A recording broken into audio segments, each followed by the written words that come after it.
আমার প্রত্যাশাটা হবে জনগণের ভোটে যদি আল্লাহ রাব্বুল আলামিনের রহমতে যদি নির্বাচিত হতে পারি, জনগণ তার নির্বাচিত প্রতিনিধির কাছে যে প্রত্যাশা করে সেই প্রত্যাশা পূরণে আমি সর্বোচ্চ চেষ্টা করব। এবং আমি ব্যক্তিগতভাবে যে অতীতে যেটা দেখেছি জনপ্রতিনিধি নামে যারা জোর করে ক্ষমতা দখল করেছিল, তারা জনগণের দিকে খেয়াল না করে নিজের পকেট পূজা করেছিল, তারা দেশে বিদেশে সম্পদে পাহাড় করেছিল।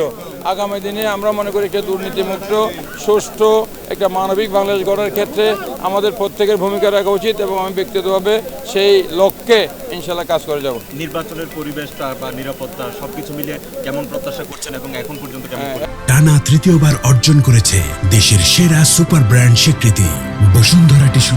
এখন মনে করেন জনগণ যে প্রত্যাশা করে অতীতে যে কালো অধ্যায়, যে নির্বাচনের নামে যে ভোট ডাকাতি, দিনে ভোট রাতে নেওয়া, বিনা ভোটে নির্বাচিত হয় ঘোষণা করা, এই সংস্কৃতি থেকে বেরিয়ে মানুষের যে আকাঙ্ক্ষা যে নির্বাচন ইনশাআল্লাহ 2026-এর 12ই ফেব্রুয়ারি সেই নির্বাচন আমরা আশা করছি।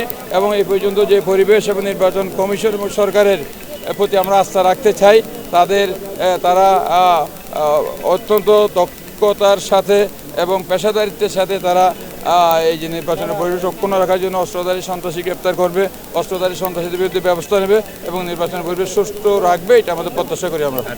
চট্টগ্রাম 9 আসনের ভোটার যারা রয়েছে তাদের জন্য কি? চট্টগ্রাম 9 আসনের ভোটারদের প্রতি আমার প্রত্যাশা এবং আমার কথা হচ্ছে, যদি আমি ধানের শীষের প্রতীক নিয়ে বিএনপির পক্ষ থেকে মনোনীত হয়ে নির্বাচনে আজকে ফরম জমা দিলাম, আমি আশা করব জনগণ আমার প্রতি সমর্থন দেবে এবং আগামী দিনে জনগণের জন্য চট্টগ্রাম 9 আসনের উন্নয়নে বলেন জনগণের আকাঙ্ক্ষার সাথে সঙ্গতি রেখে জনগণ যেটা একজন জনপ্রতিনিধির কাছে প্রত্যাশা করে সেই প্রত্যাশার সাথে সঙ্গতি রেখে আমি আমার সর্বোচ্চ কাজ করে যাব ইনশাআল্লাহ। ধন্যবাদ।